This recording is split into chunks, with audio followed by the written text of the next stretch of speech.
Buenas tardes, el Señor les bendiga. Queremos esta tarde hablar del nacimiento del Señor Jesús. Aunque les voy a decir la verdad, no se han puesto de acuerdo los estudiosos de la Biblia, pero la mayoría concuerda que probablemente Él no nació en invierno, porque dicen que el invierno es muy crudo en aquellas regiones, en Belén, y que quizá era por el tiempo de la Pascua que el Señor, el Cordero Pascual, nació. Así que, pero como nosotros lo celebramos en este tiempo, pues vamos a hablar del nacimiento. De todas maneras, ¿saben qué, hermanos? Todos los cristianos deberíamos celebrar que un día el Salvador del mundo vino a esta tierra para salvar a los pecadores, dijo Pablo, de los cuales yo soy el primero. Así que esta tarde vamos a hablar del gozo.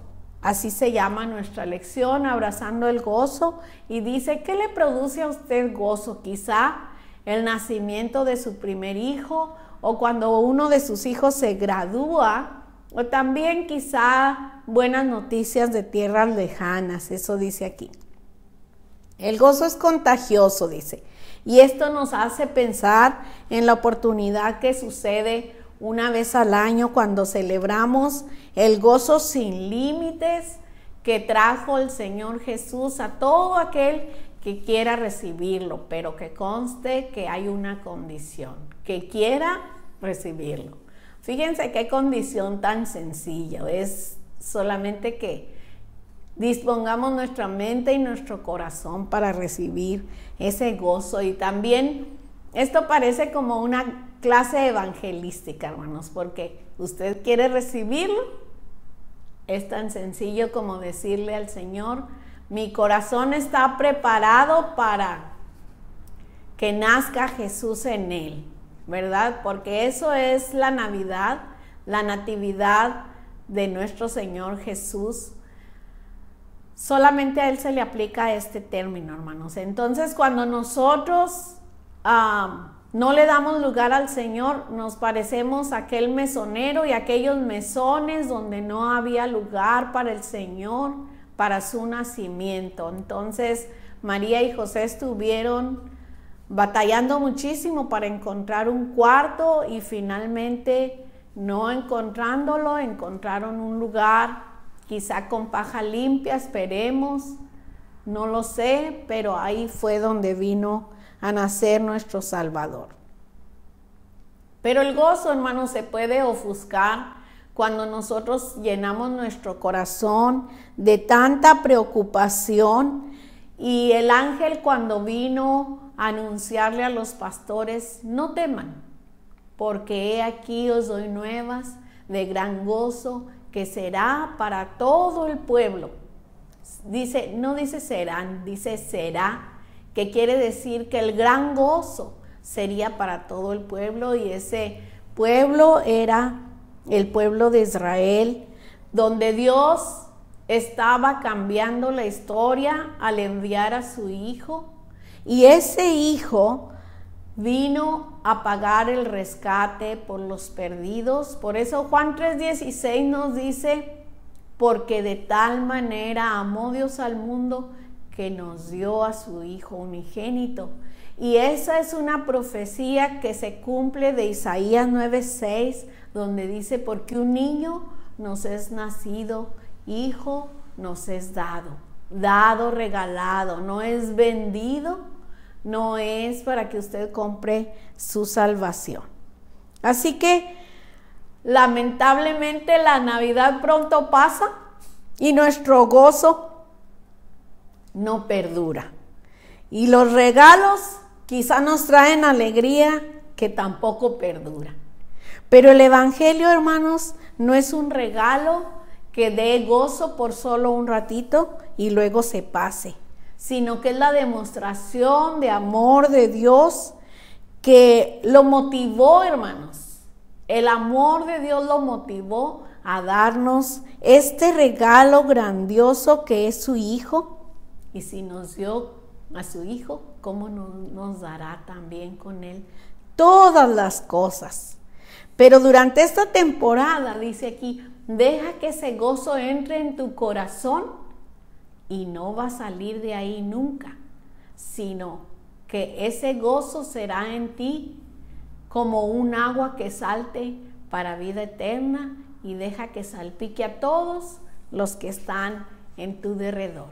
Vamos a leer cómo sucedió esta historia linda que de veras, hermanos, es digna para que la leamos una y otra vez y que se la leamos a nuestros hijos.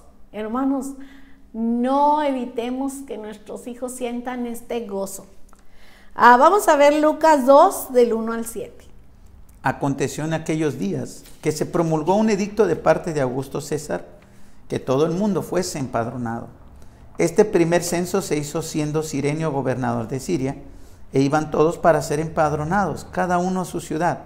Y José subió de Galilea, de la ciudad de Nazaret, a Judea, a la ciudad de David, que se llama Belén, por cuanto era de la casa y familia de David, para ser empadronado con María su mujer, desposada con él, la cual estaba encinta. Y aconteció que estando ellos allí, se cumplieron los días de su alumbramiento, y dio a luz a su hijo primogénito, y lo envolvió en pañales, y lo acostó en un pesebre, porque no había lugar para ellos en el mesón. Miremos aquí, el nacimiento del Señor Jesús estaba profetizado desde hacía muchos años. Algunos dicen 700, algunos dicen 500. Aún el libro del profeta Daniel, hermanos, dice que en el cuarto reino mundial nacería aquel niño, en el 2:44 de Daniel. Y sí era el cuarto reino, hermanos, porque el primero fue el reinado babilonio, luego vino el medo-persa, después vino el reinado de los griegos y finalmente el reinado donde Roma tenía el poder del mundo conocido hasta ese entonces. Esta lectura confirma que Jesús nació en ese tiempo y Augusto César nunca se hubiera imaginado que él iba a ser quien contribuyera al cumplimiento de las profecías de Daniel y Miqueas acerca del nacimiento de ese Mesías. El nacimiento de un niño que cambiaría la historia del mundo. Lucas no menciona el propósito del edicto de Augusto César, sin embargo, el verdadero propósito del censo era para traer a María y a José a Belén. Ningún decreto de ese tipo dice que estaba registrado por escritores o historiadores griegos ni romanos, y durante mucho tiempo los eruditos supusieron que Lucas estaba equivocado. Acordémonos que Lucas era un médico de medicina, un hombre muy estudiado. Pero dice aquí que el descubrimiento de papiros y documentos confiables, así como el descubrimientos arqueológicos, han confirmado los escritos de Lucas. Amén, amén. O sea, hermanos, que nuestra fe no es ciega. Está basada en hechos y escritos.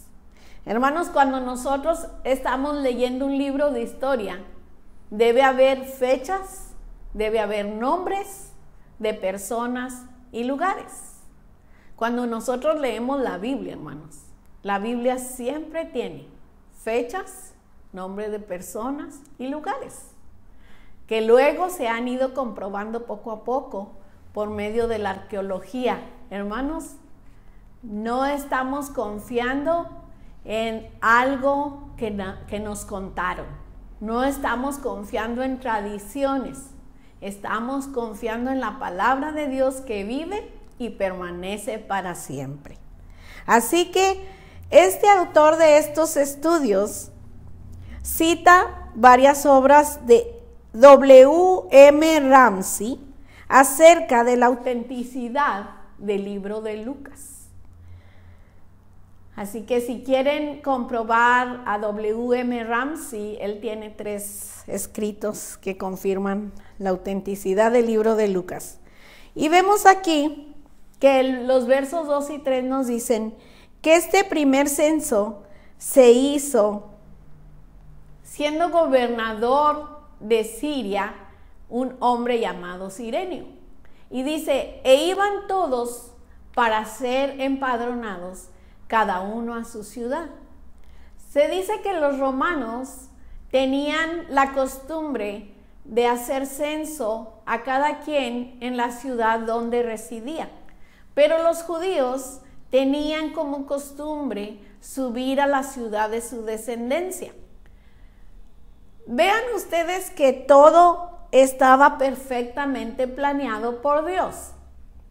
No crean que este censo dijo Dios, ándale, va a ser un censo y ahora ¿cómo hacemos? No, Dios sabía en qué tiempo María debía concebir aquel hijo para que se cumplieran los días de su nacimiento, estando ellos en Belén.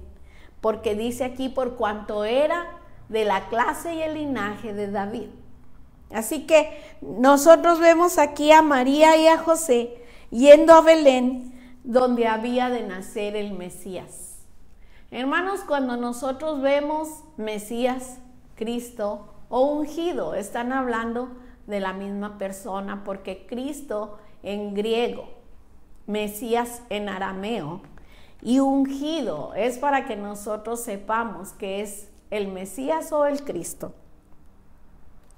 que Dios iba a enviar a este mundo, a ungir, para que nos trajera la unción del Espíritu Santo también. Y aquí podemos ver que la mano de Dios estaba guiando el cumplimiento de todas las cosas. Dios ya sabía que Augusto César en tal fecha iba a decidir hacer un censo. Lo tenía todo perfectamente planeado. El niño nacería en un pequeño pueblo, en un lugar humilde. La mujer lo dio a luz, no en un cuarto humilde, pero en un establo.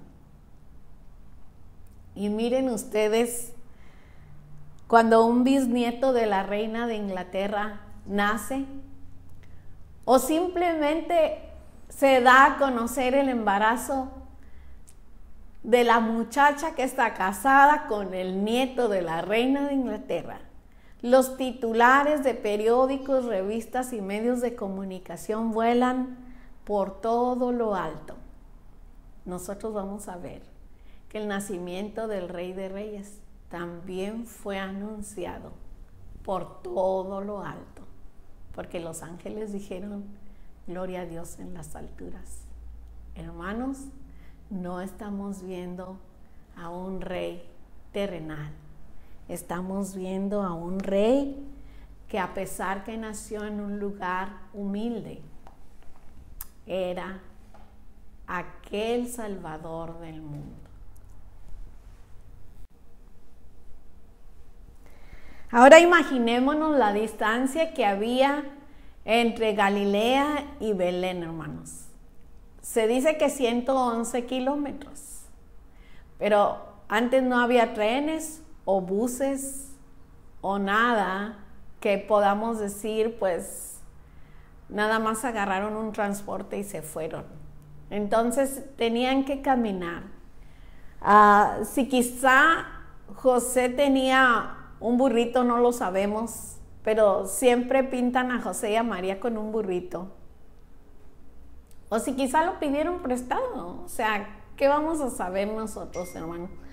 Pero sí podemos imaginarnos que esa caminata no fue nada placentera y que además, tomando en cuenta que María ya iba embarazada y en días a lo mejor se tardaron 5 días, 3 días, no lo sabemos, pero sí lo que sí sabemos es que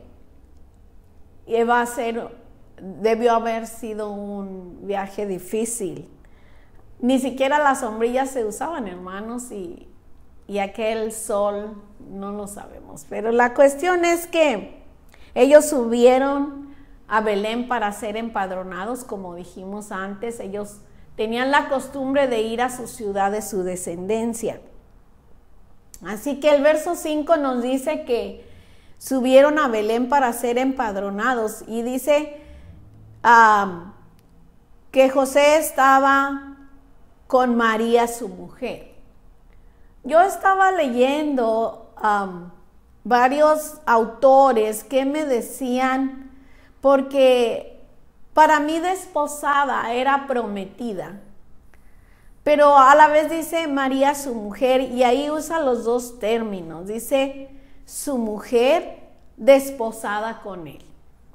Entonces me puse a investigar, y dice aquí que entre los judíos de aquella época el matrimonio tenía varias etapas, y la primera etapa era el desposorio, o sea, el compromiso.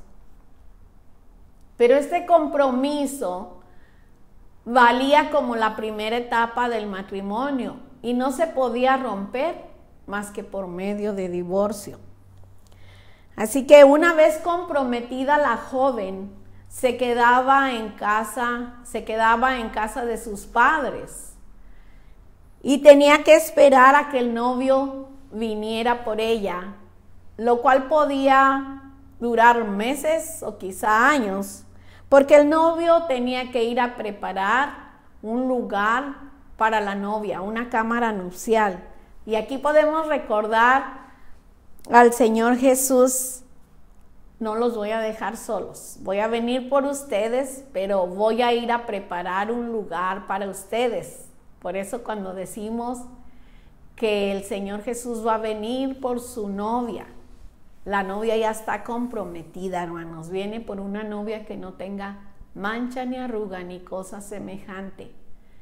Y va a venir cuando el Padre diga: ya está lista la cámara nupcial, tienes que ir por tu novia. Así era en ese tiempo.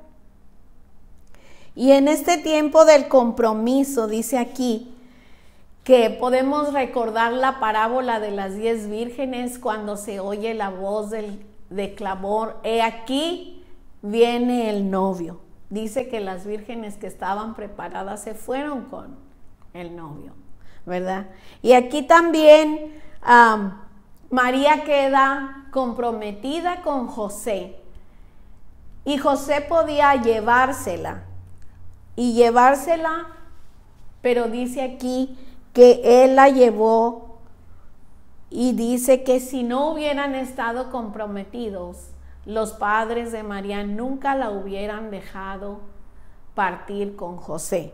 Entonces nosotros vemos que él toma a María, dice: no temas recibir a María tu mujer, le dice el ángel en otro pasaje, porque lo que en ella es engendrado del Espíritu Santo es esto. Lo podemos ver en Mateo, hermanos, no estamos yéndonos fuera de la Biblia ni por tradiciones. Entonces la segunda etapa era cuando el novio venía a recoger a la novia, pero no venía solo, venía acompañado por su mejor amigo o por varios amigos. Por eso Juan el Bautista dice: el que tiene la novia es el novio, dice, pero el amigo del esposo se goza de oír la voz del esposo, dice eso es Juan 3:29. Así que luego después, cuando el novio se llevaba a la novia, entonces venía el banquete nupcial, el banquete de bodas. Y no sé si solamente las personas que tenían posibilidades económicas llevaban a cabo esta fiesta de bodas de 7 días, hermanos. Yo no lo sé, pero entre los judíos se usaba una fiesta de bodas que duraba 7 días, y esto también tiene connotaciones proféticas para nosotros, porque se dice que cuando venga el Señor Jesús a recoger a su iglesia, que es su novia, la fiesta de bodas va a durar 7 días en el cielo, 7 años en la tierra. Los 7 años de la gran tribulación no lo sabemos, hermanos. El Señor puede venir cuando el Padre lo determine. Nosotros no lo sabemos, solo el Padre. Entonces, Mateo 1:20 al 25 también dice que María era su mujer y también dice que estaba desposada con él. Entonces, el verso 5 de Lucas dice que María estaba encinta. Y cuando vamos a Mateo, en el primero y segundo de Mateo, los capítulos 1 y 2, nos explica toda esta historia de cómo se cumplieron las profecías y también los días de María para dar a luz a su hijo primogénito. Y aquí nos podemos detener un poquito porque hijo primogénito quiere decir el primer nacido. Hermanos, cuando nosotros vemos esta palabra primogénito, acordémonos que la Biblia en el Nuevo Testamento fue escrita en griego y esta palabra se dice prototokos, que quiere decir primer nacido o primogénito. Y cuando dice la Biblia primer nacido o primogénito, eso indica claramente que hubo más hijos. Lamentablemente, la Iglesia romana mantiene que María nunca tuvo más hijos y no tuvo ninguna relación marital con José, y por eso la llaman siempre virgen. Ella era virgen cuando concibió al Señor, pero después de haber dado a luz a su hijo primogénito, a su primer hijo, entonces ella tuvo más hijos. Y nosotros vamos a ver luego, el pastor va a subir unas imágenes donde la misma Biblia latinoamericana, que es usada en la Iglesia romana, tiene esos pasajes en Lucas 2:7 y Lucas 2:23. En los 12 dice hijo primogénito, así que nosotros podemos ver que eso significa más hijos. Y también tenemos pasajes tanto en Mateo como Marcos de cuántos hijos fueron y los nombres de ellos. Lo único que no se da nombres es de sus hermanas, porque dice no están aquí también sus hermanas. También podemos poner esos pasajes que me imagino que sería bueno que nosotros investigáramos. Amigos romanistas que me están oyendo, investiguen. Es muy interesante que nosotros hagamos eso, porque nosotros tenemos que basar nuestra fe en hechos reales, en hechos escritos en la Biblia. Bueno, también aquí dice que no había lugar para ellos en el mesón, y por haberse cumplido los días del alumbramiento de ella, dice que estuvieron en un mesón porque no había lugar para ellos. Y eso nos recuerda un poco a nosotros, hermanos, que en la época de Navidad nosotros a veces estamos tan ocupados comprando regalos, quizá preocupados quizá porque no tenemos para comprar regalos, o quizá deprimidos porque no podemos viajar a ver a nuestras familias, a reunirnos con ellas, especialmente en este tiempo de contagio tan alto, hermanos. No se angustien. Un día que pase esto podemos ir y abrazar otra vez a nuestros familiares con cariño, pero lo que tenemos que hacer ahora es volvernos al Señor, que Él es la fuente de gozo y toda esperanza, y llenar nuestro corazón de la palabra de Dios para que ese gozo sea cumplido en nosotros.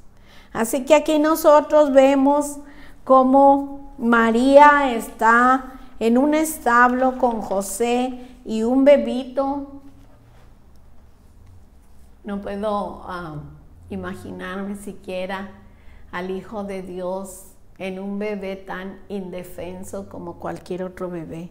Cuando dice que lo envolvió en pañales, hermano, eso nos dice a nosotros de la humanidad de Jesús. Pero también saben una cosa, hermanos, cuando dice aquí que el ángel le anuncia a María que va a tener un hijo en Mateo, el ángel no la llama reina del cielo.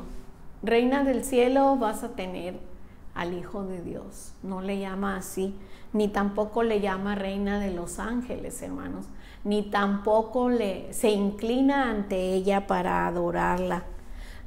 Miren, nosotros, hermanos, en la tradición cantábamos que mi esposa es María, la reina del cielo, y madre va a ser del divino Verbo. Se los digo porque yo me sé también las canciones de las posadas y es una tradición linda, hermano. Pero ella no es reina del cielo. Cuando nosotros leemos el Apocalipsis, podemos ver y recorrer todo el Apocalipsis. Imagínense ustedes caminando por aquellas calles que describe el Apocalipsis, calles de oro y mar de cristal. Usted va a encontrar el trono de Dios y 24 tronos más de 24 ancianos. Pero no se dice que María tenga un trono a la derecha de Dios, porque el trono a la derecha de Dios lo ocupa solamente el Señor Jesús, quien intercede por nosotros y está ahí día y noche para interceder por nosotros. Bueno, está todo el día porque allá en el cielo no hay noche, hermano. Amén, aleluya, gloria al Señor. Entonces tampoco hay sol, porque allá nunca hay oscuridad. Tenemos que saber que la luz emana de Dios y nada más que de Dios. Y tenemos que hacer esta aclaración, hermanos. Es para que no me vayan a odiar, amigos romanistas, pero tenemos que hacer esta aclaración porque el ángel vino y la saludó y le dijo: saludos a la más favorecida. Y realmente ella fue la más favorecida, la más bienaventurada por tener al Salvador del mundo. Entonces tenemos aquí cómo nació aquel Salvador del mundo, cómo es desde su nacimiento, desde la anunciación del ángel a la Virgen María. Es un nacimiento no común, es un anuncio no común, todo es no común. No quise ponerle poco común porque eso se registró solamente una vez en la historia y nunca más, hermanos, se va a registrar otra vez. Este ángel estaba anunciando el nacimiento de un rey. Y ese rey, hermanos, aunque fue un rey y fue conquistador, porque él lo fue, porque conquistó la muerte, dice que él no nació en un palacio ni con ropa delicada, como dijo también el Señor Jesús. Los reyes nacen en palacio y visten ropa delicada, ¿verdad? Cuando habló de Juan el Bautista. Pues aquí vamos a ver ahora una adoración y un mensaje no comunes con Lucas 2 del 8 al 14. Había pastores en la misma región que velaban y guardaban las vigilias de la noche sobre su rebaño. Y he aquí, se les presentó un ángel del Señor y la gloria del Señor los rodeó de resplandor y tuvieron gran temor. Pero el ángel les dijo: no temáis, porque aquí os doy nuevas de gran gozo, que serán para todo el pueblo, que os ha nacido hoy en la ciudad de David un Salvador, que es Cristo el Señor. Esto os servirá de señal: hallaréis al niño envuelto en pañales, acostado en un pesebre. Y repentinamente apareció con el ángel una multitud de las huestes celestiales que alababan a Dios y decían: gloria a Dios en las alturas y en la tierra paz, buena voluntad para con los hombres. Amén. Miren ustedes entonces aquí el mensaje. Dice que había pastores que velaban las vigilias de la noche, y cuando los autores dicen que este tiempo de diciembre es muy frío en aquella región, entonces dice que Esto confirma que realmente el Señor nació en otro tiempo, porque estaban a campo abierto los pastores y las ovejas. También dice que es el tiempo en que nacen las nuevas crías de las ovejas. Así que estos pastores estaban ahí en el campo, y dice que apareció, dice, de pronto, dice, se les presentó un ángel del Señor, y la gloria del Señor los rodeó de resplandor, y tuvieron gran temor. Cuando nosotros leemos esto y vemos las palabras del ángel, las primeras palabras del ángel es: no temas. Hermanos, lean todos los lugares. Si ustedes van al internet y buscan lugares donde hay apariciones de ángeles, casi todos los ángeles dicen: no temas. Porque me imagino que da miedo ver un ángel. Ni nos queremos imaginar la gloria de Dios, porque entonces sí caemos como Juan, como muertos, hermano. Pero dice aquí que el ángel les dijo: no temas. Y también aquí quiero hacer otra aclaración, lo siento, pero miren ustedes, siempre que un ángel del Señor aparece, dice: no temas. Nunca ustedes no van a encontrar en la Biblia, hay como 7 u 8 apariciones de ángeles comunicando mensajes.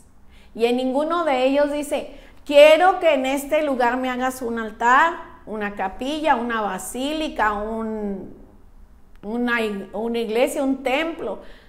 No dice eso. Pero hermanos, si ustedes oyen que ese ángel está pidiendo que se le haga eso, no es un ángel de Dios. Hay que tener mucho cuidado, no es un ángel de Dios. Será un ángel del maligno, pero de Dios no es. Porque los ángeles, su única meta es llevar la gloria a Dios y traer el mensaje de Dios a los hombres. Así que un ángel de Dios nunca va a exigir pleitesía, honor y gloria. Eso solamente le pertenece a nuestro Dios. La gloria, el honor, el imperio y el poder. Así que nosotros vemos aquí que aparece el ángel y les dice: he aquí, dice, hoy en la ciudad de David, dice, ha nacido un Salvador, que es Cristo el Señor. Y miren ustedes, aquí el ángel le da 3 títulos a un recién nacido. Dice: un Salvador. Ahí está el primer título, que es Cristo. Acuérdense que dije que Cristo quería decir Mesías. Que es el Mesías, dice, y es el Señor. Wow, un recién nacido que ya le estaban llamando Señor, hermanos. Pero ¿por qué el ángel le estaba llamando Señor? Acuérdense que el ángel traía el mensaje de Dios a la humanidad. Entonces dice que el ángel también les dio una señal de cómo encontrar al niño. Dice: y hallaréis al niño envuelto en pañales y acostado en un pesebre.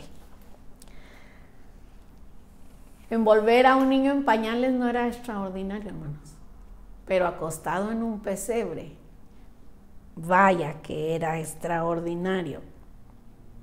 Y aquí nos dice que repentinamente, en el verso 13 dice: apareció con el ángel una multitud de las huestes celestiales que alababan a Dios y decían: gloria a Dios en las alturas, y en la tierra paz, buena voluntad para con los hombres.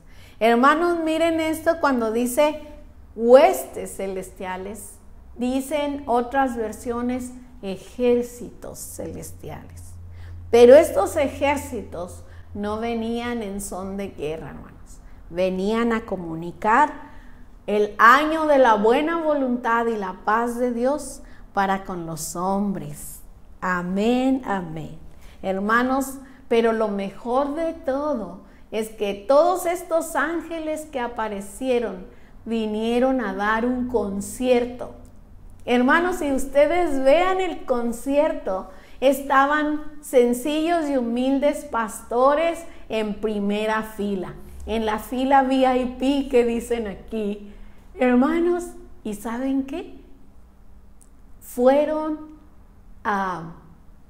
escogidos para escuchar aquel concierto sin dinero y sin precio, como dice Isaías. Hermanos, aquel aleluya, aquel gloria a Dios debió sonar magnífico. Hermanos, miren ustedes que los ángeles estaban cantando y estaban anunciando, dice, por todo lo alto, porque dice gloria a Dios en las alturas.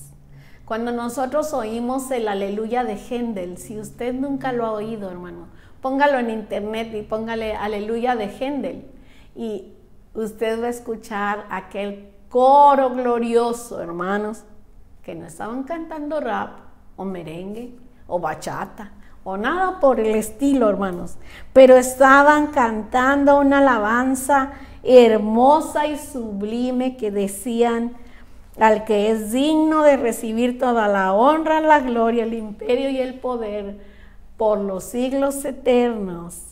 Y ellos estaban alabando a Dios. Hermanos, ¿no deberíamos nosotros imitar a los ángeles y cantarle al que vive para siempre y cantarle a aquel que sufrió y se hizo pobre por nosotros siendo ricos, para que nosotros con su pobreza fuésemos enriquecidos? Amén, amén. Pero todavía vamos a ver este segmento que ahora es más pequeño, pero dice Lucas 2 del 15 al 20. Sucedió que cuando los ángeles se fueron de ellos al cielo, los pastores se dijeron unos a otros: pasemos pues hasta Belén y veamos esto que ha sucedido y que el Señor nos ha manifestado. Vinieron pues apresuradamente y hallaron a María y a José y al niño acostado en el pesebre, y al verlo dieron a conocer lo que se les había dicho acerca del niño, y todos los que oyeron se maravillaron de lo que los pastores les decían. Pero María guardaba todas estas cosas, meditándolas en su corazón. Y volvieron los pastores glorificando y alabando a Dios por todas las cosas que habían oído y visto, como se les había dicho. Amén, amén. Miren ustedes aquí, lo titulé Un gozo no común, porque nosotros vemos que ese mensaje causó gozo en los pastores, y dice que cuando el ángel se fue de ellos al cielo, los pastores se dijeron unos a otros: pasemos pues hasta Belén y comprobemos que lo que se nos ha dicho. Hermanos, corran ahorita mismo, corran a su Biblia, si tienen una Biblia, y si no, corran a una tienda y compren una Biblia para que comprueben que lo que estamos leyendo es verdad, que nosotros no estamos creyendo por tradición, sino porque nuestros ojos lo han visto y lo hemos oído también, porque la fe viene por el oír. Así que ellos dicen que vinieron apresuradamente, se dieron prisa, hermanos, y hallaron a María y a José y al niño acostado en el pesebre, y al verlo dieron a conocer lo que se les había dicho. Por si María y José dudaban, hermano, ellos estaban confirmando que ángeles habían anunciado, porque para entonces no había internet. ¿Y quién les dijo a estos que nació mi bebé y que estábamos en un establo? Se los dijo un ángel, nada menos que un ángel glorioso. Amén, amén. Dice, y todos los que oyeron se maravillaron de lo que los pastores les decían. Hermanos, ¿saben qué es lo más maravilloso? Que esto no es un cuento, que es una realidad, que es una historia verdadera. Y dice, y volvieron los pastores glorificando y alabando a Dios por todas las cosas que habían oído y visto, como se les había dicho. Les invito, hermanos, a que en esta Navidad y todos los días Alabemos a Dios por todas las cosas que Él ha hecho y por habernos mandado un Salvador. Y deje, hermanos, que hoy deje nacer a ese Salvador en su corazón, porque si Jesús nace 1000 veces en Belén, no va a hacer nada si Él no nace en su corazón. Va a seguir siendo como que Él nunca nació. Dele un cuarto en su corazón, aunque su corazón esté lleno de paja, pero usted déselo y Él lo limpiará y hará morada en él. El Señor les bendiga.